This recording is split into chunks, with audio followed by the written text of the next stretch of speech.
Welcome to the Eclectic Gamers Podcast. Today is Sunday, December 31st, and this is episode 52. I'm Tony. And I'm Dennis. We're going to wrap the year up. That's right. It's 2017 year-end review, Tony. I know. We put it in right at the right time. I mean, it's the actual last day of the year. That's pretty good for us. We didn't have to do anything fancy to make it work out that way. No. And we're live in person again. Yes. Not live to the audience because we don't do that. Yeah, no, we don't do that. This is a podcast. This isn't radio. But so it's been 2 weeks since our prior episode, and we'll go ahead and do our intro. What's been going on? I have an addiction.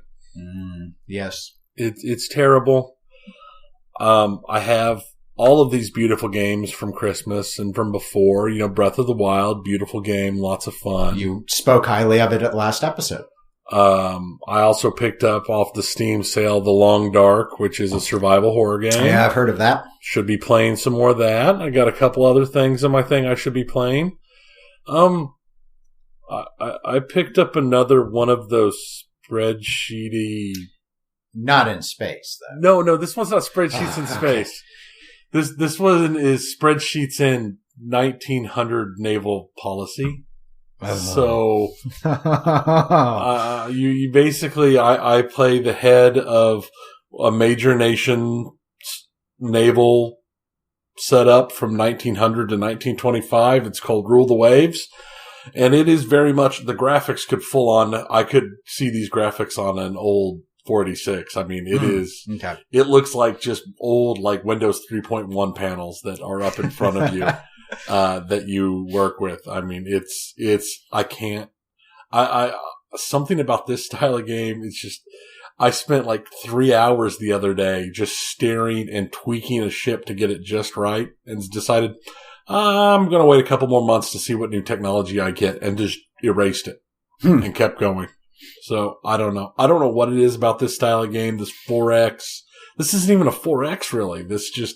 This type of game, like Aurora 4X or Rule the Waves, or this type of game, man, there's something about them that just really gets their hooks in me. So, I haven't played a lot of Breath of the Wild like I have. I mean, I've played some, but not as much as I should, because I've been sitting here staring going, I wonder if this would be better if I went to 5-inch guns instead of 4-inch guns. I was just thinking while you were describing that and your comparison to Aurora, I don't think we've ever defined 4X on the podcast. And I don't know if all the listeners know what that means. That's a valid point. A 4X game is expand, explore, exterminate, and something else that And excel. I don't remember what the fourth one is. Basically, it's like Civilization games. Right. Or a lot of the RTS style. Right. It's a strategy format. Yeah. But I just thought about that, and I was like, historically, it wasn't a term I ever used. What is it now? It's explore, expand, exterminate is the last one. What exchange. I don't think it's exchange. Exclaim. Excelsior.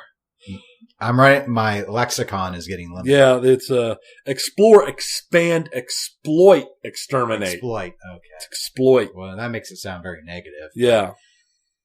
Okay. Because the term was coined by Alan Emmerich in his September 1993 review of Master of Orion, the original Master of Orion. Yeah. You played a lot of Mu 2. I played a ton of Mu 2. Yes. I did not play those games.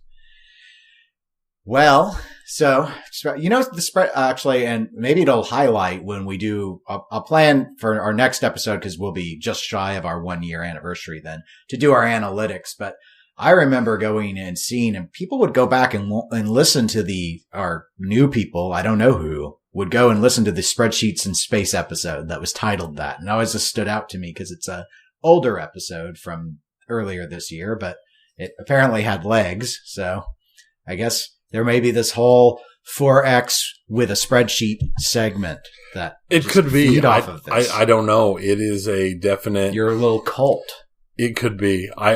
This game, I mean, it has no graphics. I mean, its graphics are just simple as can be. Mm-hmm. But for some reason, let's just sit there and tweak your budget and tweak how you deal with other nations and the like. And now the interesting thing is it does let you use a top-down map view to do the combat. So you are doing combat. Right. But yeah, I don't know.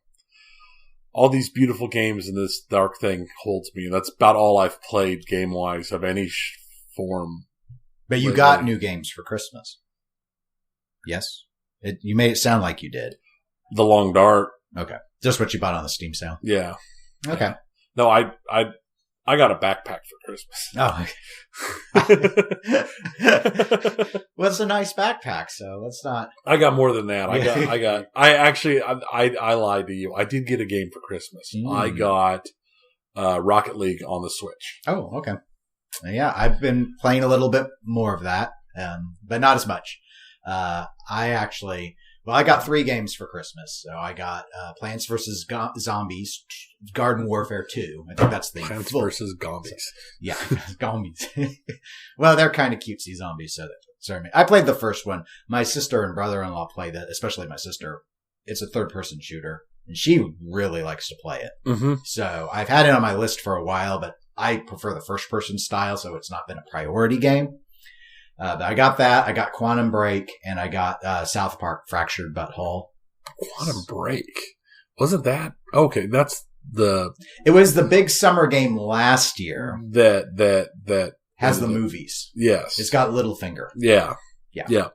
That's what I was thinking. So those are my 3 Christmas games. That reviewed horribly. It reviewed okay. It's, I think, by the people who did Alan Wake. Alan Wake was a good game.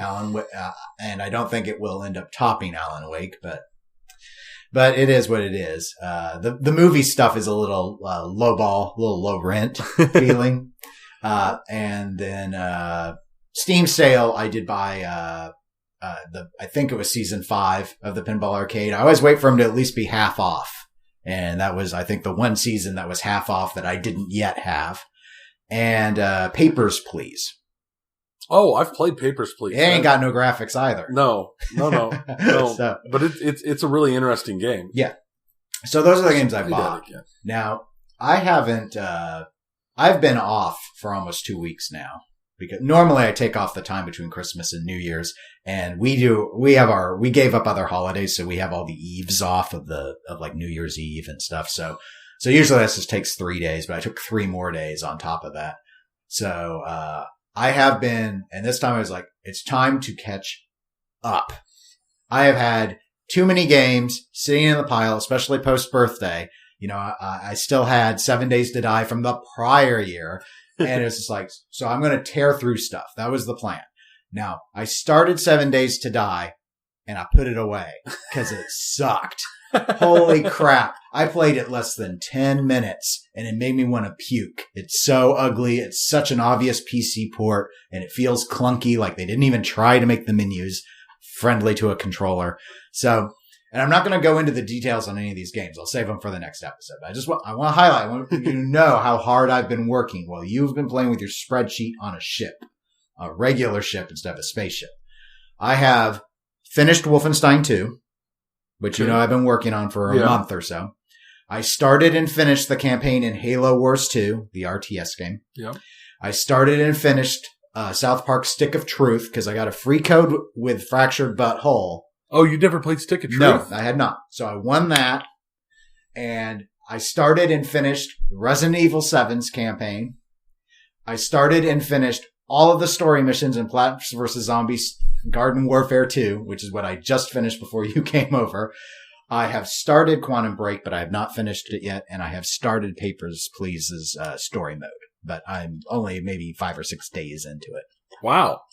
You've been busy. Yes. And we will cover those on a future episode because we are going to be too busy doing year-end review to really talk about what's Dennis's 6-day review because I don't normally put in this aggressively on games. Only other thing I thought I'd note before we go ahead and go into the pinball segment is, and I've never covered this on the podcast, though you, of course, are aware of this. This happened just a few months before we started, but my deck was rotting out on the house. So there was someone we had gone to high school with that I knew who was running a deck/fence building company. And long story short, I hired him to do the deck. I paid him most of the project money, and he accomplished very little effort, just left all his tools in my yard and quit communicating with me. So that was just over 2 years ago. And what has been noteworthy is I have started to receive my money back. It's way too soon to say that it's all entirely settled. However, in late October, I finally had realized, because he quit communicating with me, what happened was and this is why I advocate, and that's why I'm bringing it up now. This is why I've always advocated to people who have lost money on pins to consider legal avenues. If you really, want your money, or at least some of your money, or at least to send a message. Yeah. So, this was unacceptable. I had paid, he'd gotten just under $3,000 from me. He'd done some work, so I didn't want it all back, but I needed some of it back, most of it back.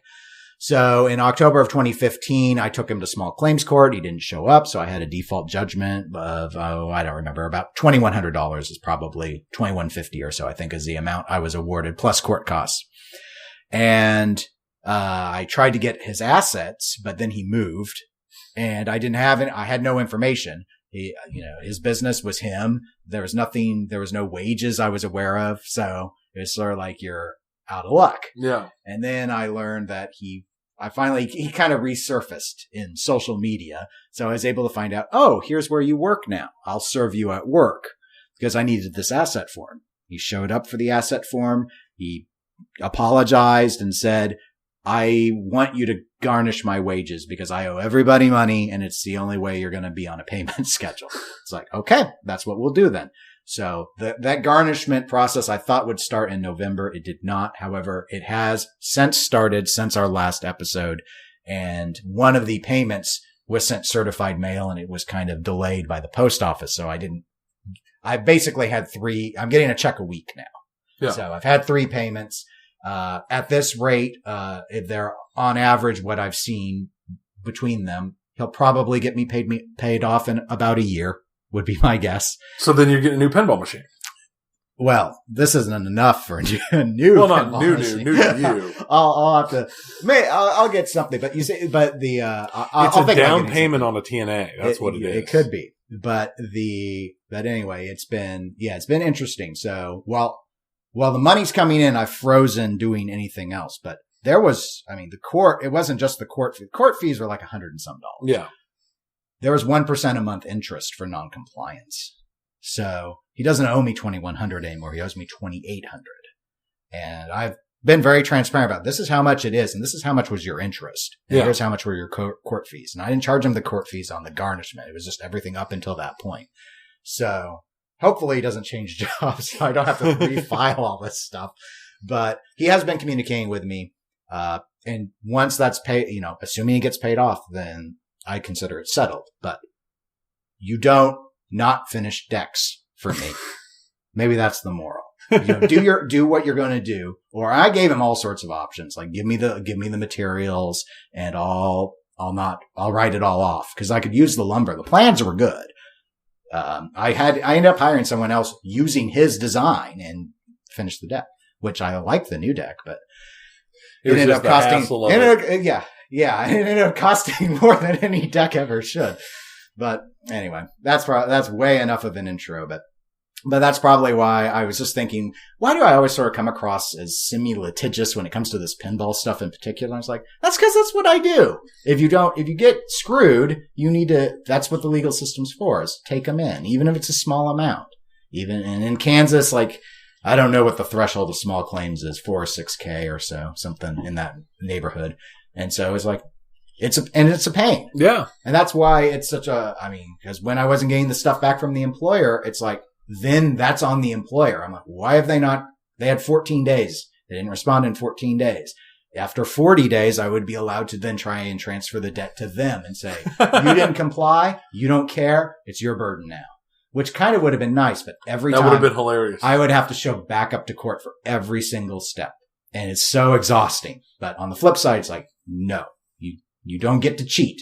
You don't get to cheat me. I don't care. It costs me hundreds of dollars. I'll drag you back in and crush your credit rating and bleed you out until I get what I'm owed. So I'll spend more money than I'm owed just to make sure. I would have. I was mad enough. I would have. I was. I'm not saying that that's the right answer, but in this case, it was pretty easy because, again, the court fees were under $200 total, all in so far, and this was an amount, 10 times that. Yeah. So it made sense for me. Vengeance is mine, saith the Dennis. I'm not trying to be vindictive. I'm very sympathetic. He had his reasons. Life happens. Bad stuff happens. Life happened. I'm sure he is in a lot of debt to a lot of people. But I'm starting to finally see something. It only took 2 years. Speaking of something that did not remotely take 2 years, let's go ahead and before we do our year in review, we're in the pinball segment now. Let's do our Shame Tournament round 1. We've been talking about it for almost a month. It feels like we've been, between behind the scenes talking about it and actual surface, it's been since November. Yes. We had a listener suggested this concept, and I thought it was a really keen idea. It just took us a while to hammer out how we were going to. Now it makes me think of Commander Keen, another game with no good graphics, but fun. So I closed off a few days ago the write-in submission process. We had 20 games that were proposed. Now, 2 of those were duplicates. We had 2 different people suggest Raven to us and 2 different people suggest Hardbody to us. So that brings the count down to 18. However, we had 2 people who didn't follow the rules, and they suggested games that are too popular. Avatar and Stern's Indiana Jones are in the top 200 people, so we can't use them in the tournament. They're too good. As much as we might they're too good. To. I knew Avatar was in the top 200. I do confess I was a bit surprised that Stern Indiana was, but it was. So we're going to have a 16 machine bank to go through. I used random.org to match them up, so they're not seeded based off of where they were ranked on Pinside or anything. Just a couple other highlights before we walk through the games and our picks on them, like we like to do.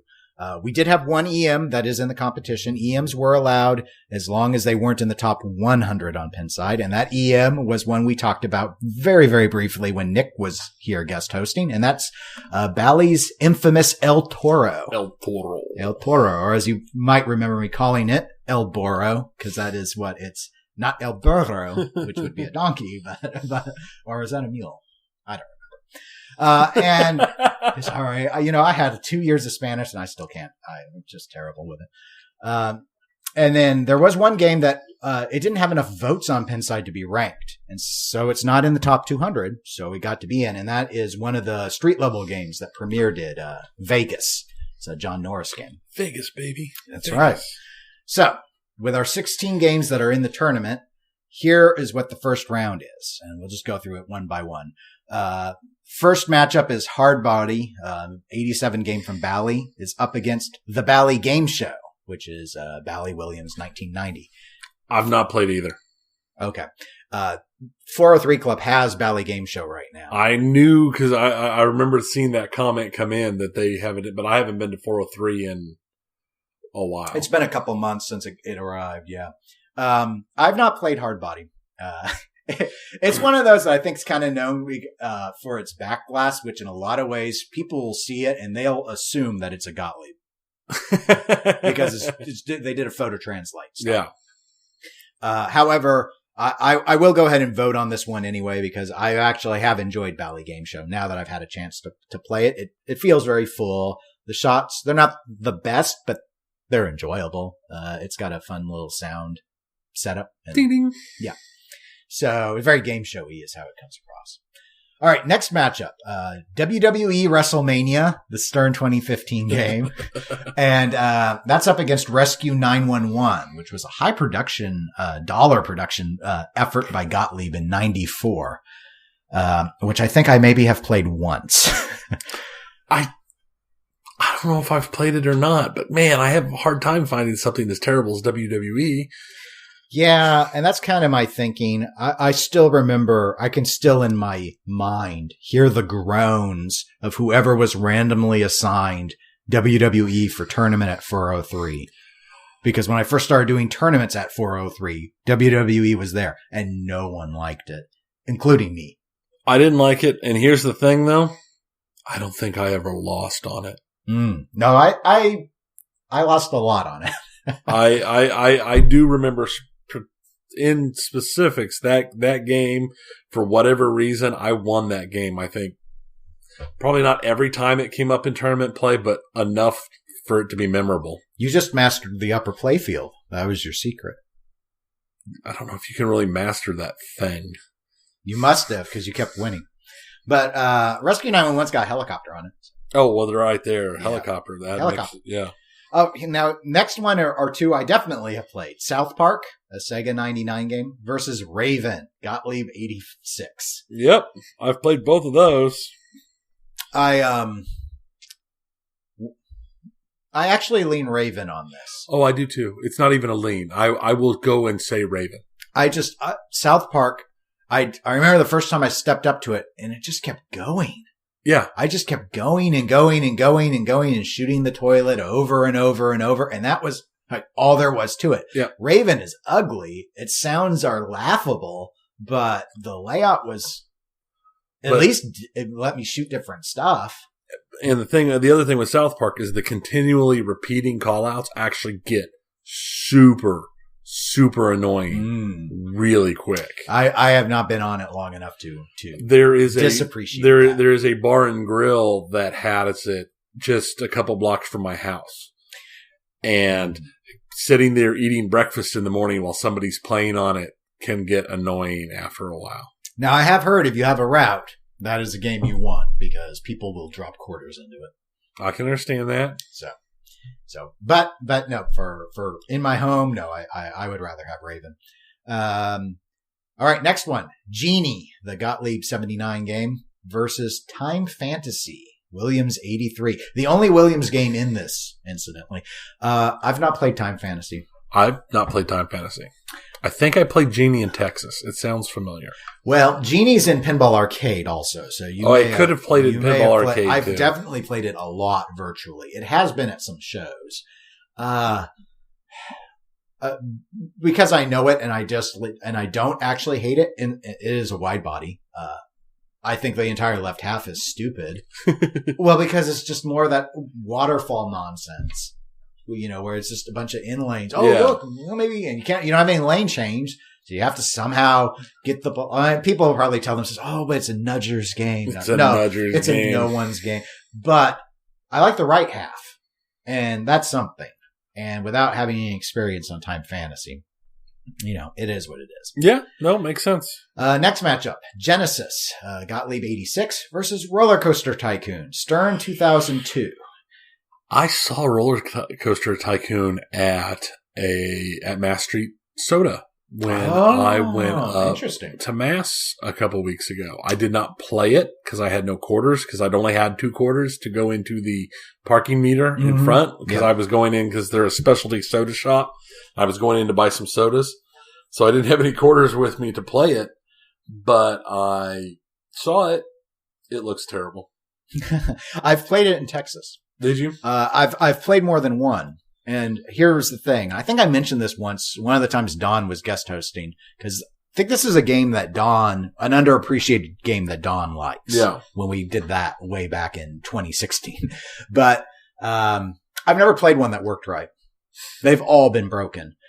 Genesis, I've never played in person. I have played it virtually. Yeah. I have it on my cab. It's sort of, Genesis is most commonly compared to as a poor man's Bride of Pinbot.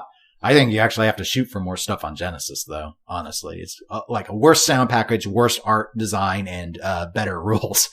But nobody's kicked out a $12,000 version of it, upgrade version of it yet. No, not yet. We're gonna have a lot of fun in the year-end review. But I'm gonna go Genesis on this. Also, the Roller Coaster Tycoon troll doll. You want to talk about annoying, repetitive... little trolls that girls stuck on the ends of their erasers. What? They're back. No. Yes. There was just a brand new Trolls movie. I thought those were like a different breed of troll. It was the same bloody thing. Okay, well... Anyway, I guess Roller Coaster Tycoon is back then. That was last year. It never made sense why there was a troll. And it's based on a video game that didn't have troll in it. I know, because I liked the video game. It was a good video game. All right, next up. Big Buck Hunter Pro, Stern 2010 versus El Toro, Bally 72.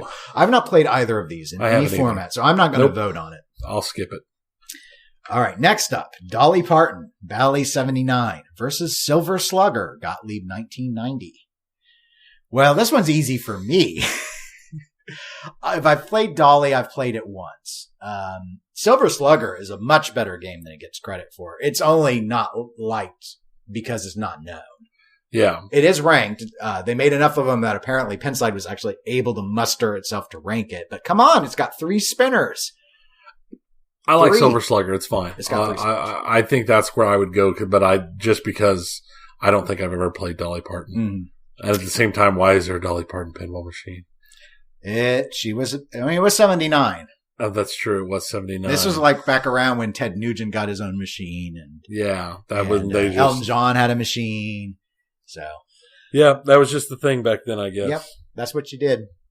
Last matchup. Sharky Shootout, Stern 2000 game versus Vegas, which we mentioned earlier was a premiere 1990. I'll be honest, I'm amazed Sharky's is on this list. Mm-hmm. I'm amazed Sharky's wasn't knocked out due to ranking. Yeah, Sharky's, I unfortunately on this computer, I don't have the spreadsheet with me. I did write down what the Pinside ranks were. I think Sharky's is sitting around 230 or so when I pulled the number. So it's a little too low to have been disqualified. Not a lot of votes on it. Again, it's one of those games. I mean, I think Stern only made 800 of them. So some of that is going to be lack of exposure, which could be. I mean, what it's up against, Vegas wasn't even ranked. Yeah. And that's the second most produced street level game that Gottlieb did was Vegas. But, for me, it's easy. Sharky's is a good game. I love it. The Vegas layout looks interesting to me. I haven't played it. But it was never intriguing enough to be like Hoops where I'd be interested in owning it. Yeah. And I was interested enough in Sharky's because it's borrowing from the Bat Staple Deluxe. So anyway, those are the matchups. We'll have a link in the show notes to let you guys go and cast the vote in round 1, and we'll run that for about 2 weeks like usual, and then we'll move on to round 2. Okay, Tony, we're ready for Pinball's 2017 year-end review. I thought the best way would probably be just to sort of go down by manufacturer because that's sort of how we define the hobby broadly speaking.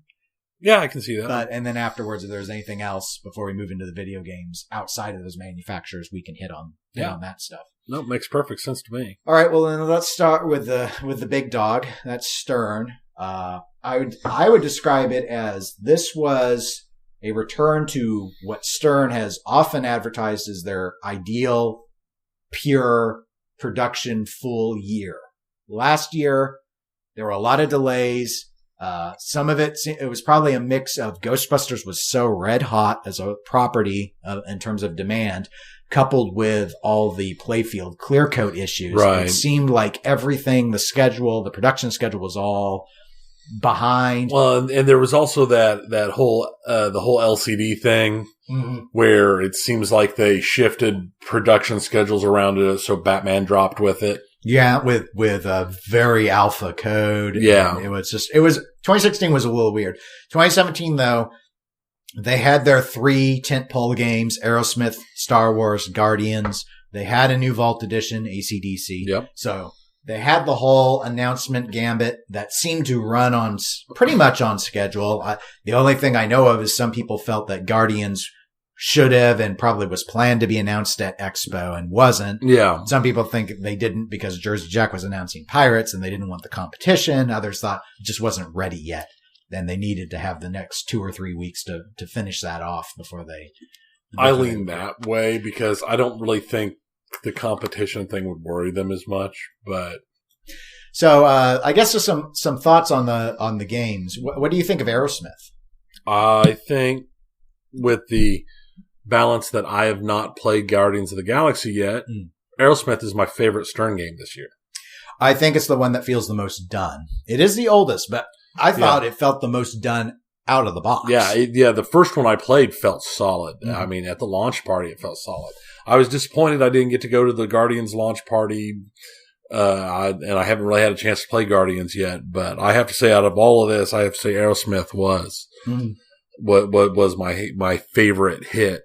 It was, for me, it was the most I was surprised I liked it as much as because I'm not a huge Aerosmith guy. No, I'm not a music pen guy. No, I mean, I mean, the AC/DC vault is solid to me because AC/DC is probably my favorite music pen. That Stern has put out, but I'm not a big music guy. I mean, I know it, but I don't care enough, and the music pens don't mean that much to me. Right. I broadly, I agree with all that. So made sense then, you think AC/DC vaulted? Yeah, I think AC/DC vaulted was probably their best choice for something to vault right now. Yeah. I would not be surprised to see Walking Dead vaulted. I wouldn't, given some of the announcement stuff. It's just Walking Dead they were still making them earlier this year. I know. Well, that's why I mean next year. I wouldn't be surprised to even see it as early as next year. From the collector standpoint, Tron is the obvious. But I think Walking Dead's the better game. I agree. I actually don't like the gameplay on Tron that much. Yeah. I mean, if I want a hard Borg layout, I'd rather have Iron Man, which they already vaulted. Well, yeah. Yeah. So, I don't love Tron, but a lot of people do, and they didn't make a whole ton of them. And I don't think it's that hard of a license to get. No, I don't think so. Star Wars. Thoughts on Star Wars? The biggest disappointment for a lot of people, but it was a disappointment. I've only played a game, maybe two, on the new 1.0 rules. They're better. I've played 2 games on it. Yeah, it's pretty much universally, I would say, agreed that now that it's reached final code status, it is a far better game than what we initially saw. But a lot of people, it's like Walking Dead. Walking Dead will never be a top 10 game on Pinside, in a large part because a lot of people rated it before it got its code. Right. And it had, apparently, I never played it on bad code, but it had bad code where people didn't think it was a fun game, where it didn't make sense to do certain shots. And then it got, remastered, revised, and it added depth, and it turned into a great game. I think it's got an interesting layout. I don't think Star Wars feels like a lot of other games. So from a layout perspective, but it's a game I still don't really understand, and it's not at the top of my list of Steve Ritchie designs. So, yeah. And the rumor mill is that his next game is unlicensed, and that his next game is his last. And if you want to know what do you mean by unlicensed, when supposedly what this is from all the other podcasts, they're saying that it will be a third, it'll seal off a trilogy of Black Knight. But whether Stern bought the license to Black Knight to do from. I mean, I like Black Knight and Black Knight 2000, but I don't know. I don't know if he's really retiring after that. He's old enough to. Yeah. He wants, who knows? But, it could be High Speed 3. That was the second most popular guess. High Speed 3, the super getaway. Mm-hmm. Again. I like those high speed games. I would prefer a third in the high speed series than I would Black Knight. Yeah. Because Black Knight's going to have an upper playfield and I'm going to hate it. So just give me a turbo ramp instead. Okay. And Guardians, you haven't played yet. I haven't played yet. Of these games, I like the layout on Guardians the best. I don't have enough time in on it to really form a lot of an opinion. I think it looks really good. It sounds really good. Its beta code feels less beta-y than Star Wars did, but Star Wars beta code was alpha. Yeah. But, Guardians is still pre-full release too, which, I mean, this is the weirdness with Stern Pinball, where it seems like they're on the seesaw of, okay, now they're doing really good code support. Now they're doing really bad code support. I mean, the end of the year here has been a lot of high praise because Batman 66 has come legions leagues in distance, and legions of fans are excited and say, "Oh, just like we knew, we had trust in it, and it's great." And then where's the KISS code? Yeah. And then where's the KISS code? And why did, Star Wars was looking great now, but why was it so bare bones when it was released? You know, that's that walk that they've had. And there were the issues with cabinets falling apart. That kind of plagued the Aerosmith run. Yeah. In fact, the one at 403 has been replaced or got a replacement in because the cabinet was splitting. And then there were more clear code issues, not on Aerosmith, but on Star Wars. And it's like, I don't know. I think a lot of those issues are probably a supply line type issue. But unfortunately, it makes the company look bad. Right. So. No, I understand. And on the code to game thing, I almost wonder if they don't have enough solid coders to keep up with their gaming needs. I've wondered that as well. Because it seems like the coders they do have are being stretched thin to work on a whole bunch of projects to the point where this game is mechanically finished. We haven't even started the code on it. Mm-hmm. Type stuff. Right. And to my knowledge, Stern has 3 primary programmers at this point. I don't know if they have additional support staff. There's Lyman Sheets, who's done things like his year has been spent supposedly almost entirely on the Batman 66 code, though he would have been responsible most likely for that massive update to Walking Dead as well. Then there's Lonnie Ropp. I know he did the Aerosmith code. And then there's Dwight Sullivan, who did the code on, I don't know if he did the Star Wars code. I'm guessing he did. Sullivan and somebody else. I looked at Star Wars just earlier. Yeah, he did Ghostbusters as well, I think. He's the one who likes to use the flashers a lot. So that's your clue. So anyway, yeah, maybe they just need some more coders. I don't know. They probably don't want to pay them though. So there's always that. Or it's just a question of keeping up with that schedule. And that doesn't count if the animation and assets and such are what are taking up all the time now that they've gone LCD. But I think that's sort of a different department. You see, Penside's showing it, Dwight Sullivan and Wyson Ching. Okay. That's probably, I'm guessing Sullivan is the lead. Yeah. The other, all right. So they have the other guy's been on programmers. Game of Thrones and KISS and WWE. Okay, so they have Mustang. subordinate programmers. Makes sense. You need some code slingers. Transformers, X-Men. Oh, so he's been there a while. Brooks and Dunn for Gottlieb. That never was released. No. But, yeah. Gottlieb at its end. What should we do? Brooks and Dunn. Let's do Brooks and Dunn. It's the AC/DC of our generation. Okay, so I think that's it for Stern. Obviously, they've had a very full year. Let's talk a little bit about Chicago gaming. We were at Texas Pinball Festival where they revealed and allowed the public to play the Attack from Mars remakes. I enjoyed it so much. That game has gone over very well.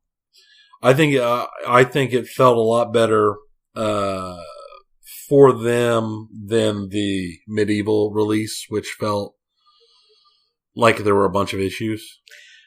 Yeah, I mean, I remember with the Medieval release, there were a lot of delays. Right. And that was when they had to rely on Stern's assembly line to work in getting Medievals rolling on, and now they're building them themselves. But it's been good, and that topper was awesome, and the new screens they put together, those high-def screens. That feature, I think, is what is going over. I was going to say, so well, but I want to rephrase it as a little. I think that is sometimes what makes some people say, I'd rather have the remake. Yes. Is seeing just the new dot, because a color DMD isn't going to match that. A color DMD is just colorizing the same quality of dots. Right. This is, it's high def or higher res. It's better. It looks better. It looks nice. The only thing that there really was for them was there was Flippergate, where there was some accusations that there was a delay, an intermittent or a variable delay on when you'd push the flipper button and when it would flip. And part of this was a high level competitive player made this accusation. And then because they were so high ranked, everyone believed him. And then someone did some science and measured the readings and said, look, there is more of a delay here than on the originals. And then it came out about a week, I think, after that analysis that he didn't hook the equipment up right, and in reality the delays were identical to the original, and Flippergate went away.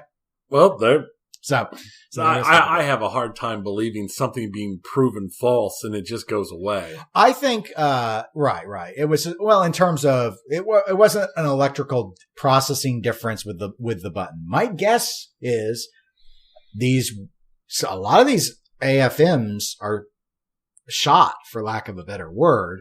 And so I believe it when someone says it feels different. Yeah. The new one feels like it flips differently.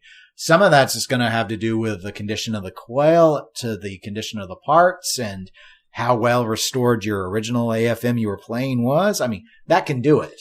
My flippers on Silver Slugger feel a lot different now that I rebuilt them. Yeah. And I didn't change the coils. It's just the other, half dozen pieces that are involved, from the end of stroke switch all the way to the bats themselves. It's just, anyway, I think it was more along those lines than a technical issue, which is good because that could have put people off from buying.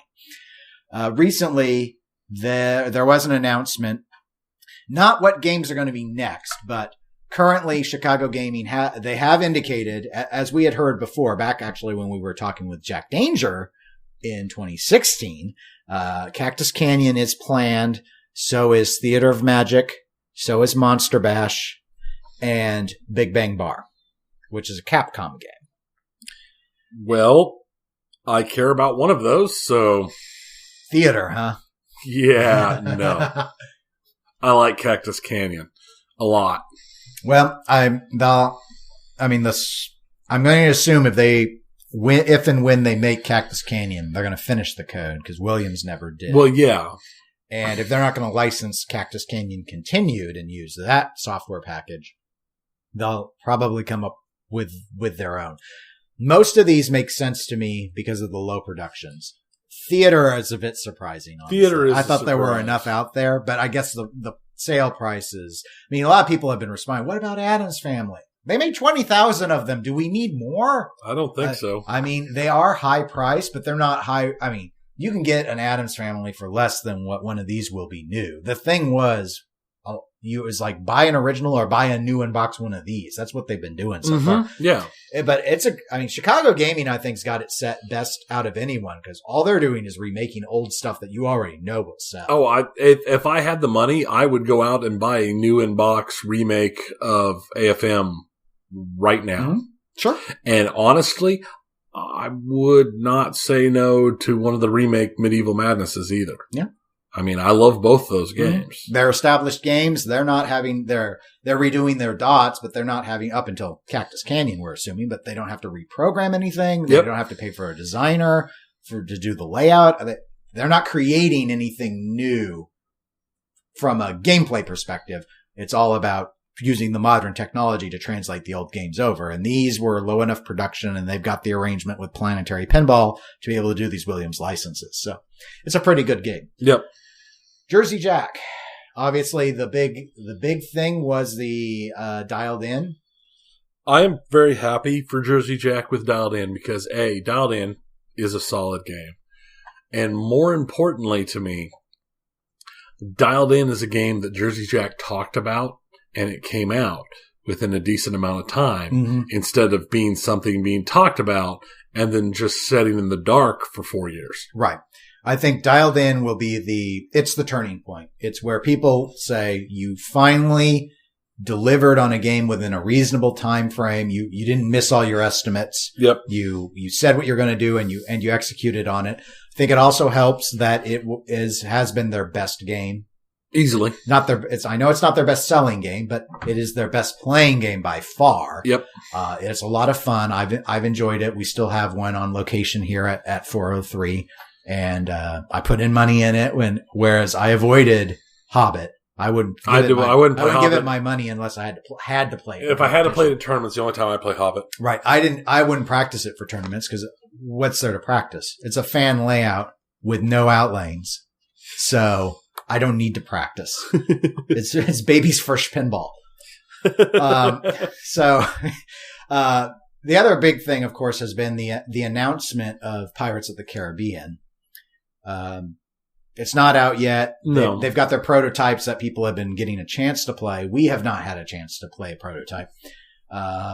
thoughts on the concept or the layout? We've gone over the concept, but it's year-end review. But I think the big thing with Pirates will be, can they get the same kind of turnaround that they did on Dialed In, where it's like, where they go from announcement to games in people's homes in a decent amount of time, or are they going to trip and fumble after having one solid run? Right. Yeah.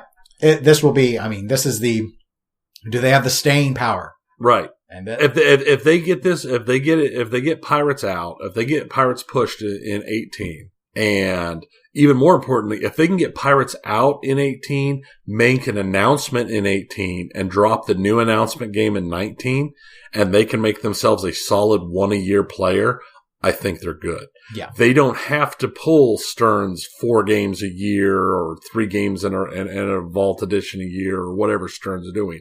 But if they can be a solid one good game a year player, I think they're good. I think so as well. The only, and I think they're in a good position to do that. The only risk, and I don't think it's really a big risk with Pirates, because the demonstration, the reveal, and the comments that have come from those who got to play the prototypes have been pretty positive of the gameplay on it, is if they make a stinker. Right. I don't know if Jersey Jack survives a bad game. No. I don't know if they're in that position yet. I don't think they are in that position yet. So, and I think the issue with, I could see them as a one-a-year player. I think it looks like that's what they're positioning for. I don't know about, I'm not a big fan of this strategy, and maybe it's good for them. To me, it doesn't make a lot of sense to still be in this position of, let's announce the game and then it still be over half a year before we build it. Mm-hmm. That's better than being, 4 years late or 3 years late. Of course. If they get it out when they say they're going to get it out, I don't think it looks bad like that. But to me, it undercuts their Dialed In sales. I think Dialed In will go down as their least sold game. While being their best game. While being their best game. I think Dialed In looks, I know how Dialed In plays. I don't think Pirates looks like a better playing game. It looks very full-featured, and kudos to them for taking a brand new designer and basically giving him an unlimited budget and saying, here, go and make us something. Make us our Twilight Zone. Yeah. But the guy who made Twilight Zone is who did Dialed In, and it's one of his best flowing games ever. And I'm skeptical that Pirates is going to play that well, but I think it could play better than Woz, and it has to play better than Hobbit. Right. So, we'll see. I think they're in a good position. I don't know. I still think that I think there's too much lag still. That they should be keeping their mouth shut. But if they can only rock a game a year, can they pull the whole only announce a month or two before the game is actually hitting the streets? Sure. To me, yes. It's just, you go to Expo and you say, at TPF, we're announcing what the actual game will be. So come to our thing at TPF, and in April, those games are going out. Because that's what Stern does. Well, let's be fair. That's what Stern does. That's what Stern officially does. No company has that many leaks that cover that much stuff about what the next game is going to be in 6 or 8 months, where those leaks are not intentionally placed out there. Well, in response to that, Jersey Jack can continue to have all their leaks. Toy Story. And they're already doing that. They're already leaking like a sieve as well. Yes. So let's just get the official announcement structure a little, once you officially because people kept thinking, while Pirates may not have been a surprise, people have kept thinking Toy Story is the next one. Toy Story is the next one. Yes, but they've been thinking Toy Story is the next one for a while now. Yes, because purportedly, my understanding is a former Jersey Jack employee left and just blew all this out to everyone because they were so disgruntled. And that's where all of this information has been. Now maybe they have their own leak department as well. I don't know. But I just think it's a little odd. It's not the worst thing in the world, but it's just, Spooky isn't well, they kind of are. It's weird. Yeah. Let's go into Spooky as our next one. That sort of, They really only had 2 games this year. One was that contract commission game, Jetsons. Which was horrible. I only played it once. I found it dull, but I get what it's going for. It looks great. Yeah, it looks except fine. the dots. But, yeah, I mean, it's a nostalgia game that it wasn't theirs. It was, like I said, it was contract. But it's a nostalgia game designed for bringing in for non-hardcore players. Mm-hmm. It's like Training Wheels. Sure. It's a Training Wheels game. Sure. It's just too expensive for being Training Wheels game. Yes. I mean, the Jetsons should have been The Pin. That's what it should have been. Yeah. I mean, given what the goal was. So let's talk Total Nuclear Annihilation instead. Best game of the year. And once again, something Spooky's putting out that's not a spooky game. Spooky didn't have a spooky game come out this year. No, they were still wrapping up building Rob Zombies, and they had these contract gigs of Dominoes, which they were still doing all the way up through Texas. Yep. Which I have not played, and Jetsons. I played the Dominoes at Texas. It was okay. It was better than Jetsons. I wish I had tried it. I actually kind of like the look of that one's layout. It was better than Jetsons. Yeah, Jetsons layout looked dull, but and I played it, and it was this has bought them time for their Alice Cooper Nightmare Castle, because now their line's busy and they didn't need another contract gig. And I mean, since we've played the Whitewood, I mean, aside from Dominoes, which I have not played, I know Total Nuclear Annihilation is their best produced game ever. Because Scott Danesi is a better designer than, I don't know who got the credits on all the other games, but Danesi's design works. Yeah. I just think it works better. But last I've heard, which was maybe a week or so ago, I think they're around on sales the $260 mark. So a lot of people are talking about how this will be Spooky's best-selling game. I agree that it will be, but I think that is a milestone that doesn't mean a lot when you're busy setting limits on all your other production. So it doesn't mean a lot to say, hey, we passed Rob Zombie in sales. Yeah, well, you said Rob Zombie was 300. So let's not, I'm not saying Spooky's blowing their own horn on this, but for the community, that if it passes Rob Zombie, I don't think Rob Zombie would have sold much more than 300 once that game came out. I don't either, but I'm still standing by, since this is year-end review, I made a prediction that I don't think Total Nuclear Annihilation gets halfway to a street-level game. And I arbitrarily kind of gave that number. That would be 400 units, and I still don't think it makes 400. I think it's too expensive for what people see when they look at it. Charlie, who runs Spooky Pinball, has been very upfront about just how expensive it is to make Total Nuclear Annihilation. They've shown people what's under the playfield. People get it, but on the flip side, there are just a lot of people that game doesn't have ramps. They don't care. Yeah. And so there are a lot of people that won't consider it. And given you don't see toys. Nope. I mean, it doesn't have any of that. You thought TIE Fighter on a stick was boring. This has no toys. You have to just like the gameplay. I think the gameplay is very, very strong. But is it $6,000 strong? For a lot of people, it's just not. Probably, unfortunately. But, I mean, and we have this really cool. I think it's really cool that they took someone's vision and executed it. Yeah. As near as possible to what he wanted. And I understand their pricing is what it has to be. I'm not smashing them for that. I mean, I, like everybody, had hopes that the price would be lower, but we all understand the truth of how things work. And But another example where I'm using on the numbers, I mean, a lot of people think as more and more of them get out in the wild, more and more people will want to buy it. And that's true, but there's a limit to all of that. And here is one of my juxtapositions as to why I'm still fairly confident that this isn't going to fly off the shelves.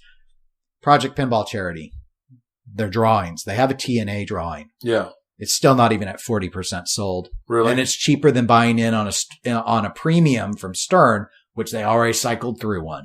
They've already cycled through a couple of pros since this announcement. So It's not moving tickets. And that is the charity drawings are with collectors of the community. They're the ones who want machines and care. And it's not selling tickets. And it's I think that's because it's got niche appeal. Even if it's a great player, a lot of people aren't good enough to play it. Could be it's too hard. Could be. It's too hard. They're too scrub. You just have to accept it. But I think it's very smart. I think it makes Spooky look really good. The reports coming in on it have been very positive. I think it's the most exciting game to come out this year. So I'm glad it got made. Even if I can't justify buying one, I'm glad it's there. It's nice to see something like this. And I hope it inspires some other manufacturers that can do some better economies of scale to consider concepts that aren't just, here are your 2 ramps and here's your bash toy. Right. Go forth and smash. And also consider stuff that's not just, hey, it's from your in-house guy. Yeah. Yeah. Though, this definitely, if Scott ever wants to become an in-house guy, Spooky should. Yeah. About bringing him on, or, I mean, in that case, they probably don't need a, permanent, 40-hour a week designer, but maybe he gets maybe this solidifies a relationship where he starts doing a real Spooky game on the rotation. It's like him and Ben Heck, and if Charlie's doing, that gives them 3. Yeah. Something like that. Yeah. That'd be pretty cool. Right. Highway pinball. Hopefully we won't have to talk about this anymore after 2018 because they'll finally close the doors and go away. So you're still standing by that they're going to close the doors and go away? Yeah, I think they've been through too much. I don't see a viable path. But they've just shipped LEs. Alien LE version has at least gone to some European. Yes. Congratulations. At least one has gone out. Congratulations to that guy. You got your LE. Everybody else is still in the dark, and everybody else who paid their money however many years ago are still waiting for machines that they're not getting because somebody else who paid money last week gets a machine first. Yeah. I was doing my devil's advocate. I agree with you. I think Highway is dead man walking. I still lean towards what I have been thinking for a while. I could see them weathering the alien thing. I could see them getting through it so that everyone gets their alien pin. And then I think it's done. Yeah. No, I don't think they're, as we will talk about here in a little bit, I'm not looking at them as Dutch, like they're just going to close up. I think they'll finish their alien run. I just don't think they're going to come out of aliens in a position to go for a new pin. Right. And while I get it, and the sense of I think they're trying to project confidence by announcing, we've got Barry Osler working on 2 games. He's an established designer, of course. And his games may be good. He's been a great designer. But I don't think that projects the confidence that they're hoping for. They may have plans to continue on long term, but there are a lot of unanswered questions. And I think the biggest one is, it's interesting to me about how much of this hobby doesn't talk about pricing and how that impacts what people think. But their takeover also coincided with a massive price spike on their games. Yep. And I'm not sure that at their new higher price point that they're competitive, especially because they're saddled with this system that Andrew Highway developed. And I'm not sure that if they had to do it all over again, that they'd restrict themselves to only being wide body in that ugly cabinet with this drop in, drop out compatibility using these systems. The reports, while they're shipping aliens, and that's great, the reports coming in on the forums of people getting them, they're not good. They're talking up the game with, this whole sunk cost thing we talked about before. The sunk cost fallacy is definitely, you see it in play. And some people might actually think that thing shoots well. It doesn't, but they might think it. And some people might believe that it's really well coded. I think it is. I think the code's good, but I don't think that the design is in any way a top game.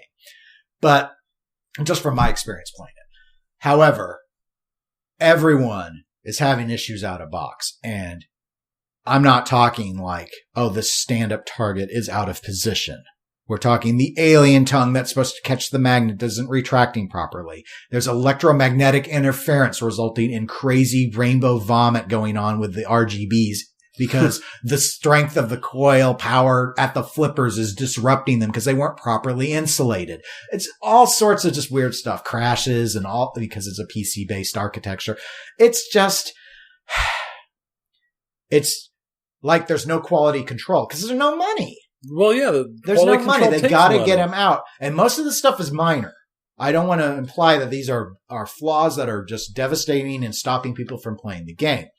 But when people who just want a game to plug and play and are looking for stuff in their game room, all these owners are even saying, well, you know, if you're someone who doesn't want to work on games, you shouldn't buy an Alien. That is not a good message when you're trying to save a company. No, it's not. And all the announcements of planned games that you've got contracted with Barry Osler for isn't going to offset that you also have had to acknowledge that you don't have enough money to refund everyone who still wants a refund after all this time. And even the people who aren't being refunded, the people who want to stay in, they're not getting their games until you get other people's games out. Right. That's no. Right. It's just It's so I agree. I don't see how they get through 2018. I don't think they should try. I don't think so either. I think they need I will be in shock if they roll out an announcement for another game, like a solid announcement of like a title and stuff. Well, it's supposed to happen at Texas. We'll be there. Well, I'm in shock then. That's the plan, I believe, is that Barry's supposedly working on a licensed and I believe an unlicensed game. And I think the licensed one is supposed to be announced next. The rumor mill, because you know all our leaks, the rumor mill is that it's Queen. That's a music pin. Wow. We actually had that conversation at our music pin talk thing we did a while back. Mm-hmm. Yep. It's a good choice. It's a really good choice. Yeah, but anyway. So yeah. So we both think we're still standing by that Highway's done. Let's talk about the other H-named pinball manufacturer, Henken. That's the Chinese manufacturer. Well, Australia, it's an Australian who owns it, but he's manufacturing in China. Thunderbirds Are Go is the game. Yep. We have probably spoken less about Henken and Thunderbirds than pretty much any other game. Probably because we just don't have the touchstone for Thunderbird. I don't care about Thunderbirds at all. Right. I've seen the show and I still don't care. Yeah. It's just one of those things that it has nothing for me. And the thing I do think is I think the concept, if you can keep the quality control high enough of doing manufacture in China, is not a necessarily terrible concept with its ever increasing price problem. Because as long as you can keep the quality control at least to match the level that are coming out of not Highway, but the other pin companies with the lower production cost of production in China, I think it will let you slide in and form a place up as the lower price. So even if don't have as much stuff, you can slide in and have that going for you. Yeah, I think that makes a lot of sense. I think the only issue that we're seeing is one, what you've touched on. Thunderbirds doesn't mean a lot to a lot of people. But again, he's Australian. It was huge. It was an Australian. They're not a big enough pinball market to target. I agree that it's not a good run. Again, this is our armchair quarterbacking, which they, I'm sure, have no absolute care about. But for our listeners, this is not, I don't want to say that you shouldn't, I don't want to suggest that you should just go in and think, I'm going to do pinball and I need to cater to Americans. No. But if you're establishing a pinball company, it probably would behoove you to cater to Americans because just in terms of persons, I mean, Australia may have a higher per capita interest in pinball, but in terms of raw body counts of who buy pinball machines, we're the largest market. So you need to cater. And it could have been as simple as securing the ability to reskin that as Team America. Yeah. World Police. It's just, I'm thinking that, of course, because of the puppets. But you could have reskinned it. You could yeah. Sure. Well, I've talked in the past where where reskinning was something that happened all the time back in the 60s and 70s. And nowadays, I don't actually have a problem with the thought of reskinning games. No. And what was the last time it happened? I think it's the Shrek from Family Guy. Yeah, probably. Time. But license matters. Yeah, I mean, you want to double Total Nuclear Annihilation sales, licensed it. Should have licensed it. Yeah. It would have sold more. It would have. But, so there's always a segment of the community that screams for unlicensed pins, but they don't buy enough to matter. No, really, they don't. If they did, Dialed In would be selling a lot more. Right. But that's why I'm so confident, even though it's such a better player, it doesn't have that. There's no touchstone to it like Wizard of Oz has, or even Hobbit. And Hobbit wasn't even a good movie. It's still a better choice from a license standpoint. It is, very much so. The other thing, though, in the case of Thunderbirds is when it was shown at one of the Australian pinball expos, the response was not good. Was it not? No, that it looks cheap and it plays terrible. Now it's being, I keep hitting the table. It's being tweaked now. The company took that feedback and Henkin has been making modifications to it. I don't know how much they can change, though. I mean, one of the things was it was seemed to have a worse flipper gap than Ghostbusters. Wow. It's not, I don't think it's going to do, I think it will sell. I think it will sell in Australia. I don't think it will sell great because my sense is that the people don't think it's a great machine. Now, I think Henkin survives because their business model is mostly deriving income by making, I think, arcade games. So they've got a whole other side that's not doing pinball. So it's set up in a way that the company itself, I think, is fine, be they stay in pinball or not. That's how they've been able to go for this many years without putting the machine out. Is they're not it's relying not their primary. Right, they're not relying on it. So from that perspective, I think the company has been very, very smart. I just don't think that this game has got legs. Even if I don't know we'll see what their tweaks can do. I'm very skeptical they're going to go back and say, we're going to make some adjustments. That doesn't sound like a redesign. And that's the impression I got from a lot of people that were just too polite to say much because there's this kinship with the, fellow Australian. They don't want to be rude. They don't want to hurt his feelings, but, but behind his back, they're more than willing to say that this game is a dog. So it's like, okay, well, I don't know if you're doing him any favors if you're not going to be transparent about it, but it is what it is. Speaking of transparent and China, let's talk Dutch pinball, which the big thing has been, of course, it's all about Big Lebowski, and now it will be made in China, they say, rather than in the Netherlands. Tony, what are your thoughts? It's been a rough year for Dutch, dating really all the way back to Texas Pinball Festival, where they announced Bride of Pinbot 3.0, which is perhaps the fastest pull, takedown, wipe away, memory cleanse that I have ever seen in the pinball hobby. I think it was less than a month. That might have been faster than I've seen in anything where they just turned around and what? No, I don't recall that. Well, and I should have gone back to our old notes because that was originally a plan. I think they had planned to make 30 in honor of the 30th anniversary. But as of TPF, I think they announced that they were going to do 120 of them. And it was 12,000? 12,000, yeah. And it's like, what a bad idea. Let's spend a little time. I mean, and I guess anyone affiliated with Dutch Pinball, no offense, but this is nothing personal, but holy cow, what were y'all thinking? This was a turd from the word go. It was ugly, first of all. It was ugly. It reminded me of some like high schooler 3D animation attempt. You took this, first off, why would you ever do anything with Bride of Pinbot again? You did Bride of Pinbot 2.0. Move on. I think anybody who cared about Bride of Pinbot went with your 2.0, and that's it. They don't care about anything else. Right. Which, from all accounts, improved the gameplay. It didn't make it a great game, but it made it a better game rather than a one-trick pony. And I said back around that time, as I recall, in my review of the year here, that given their struggles with Big Lebowski, I thought their strategy should have been to do more kits.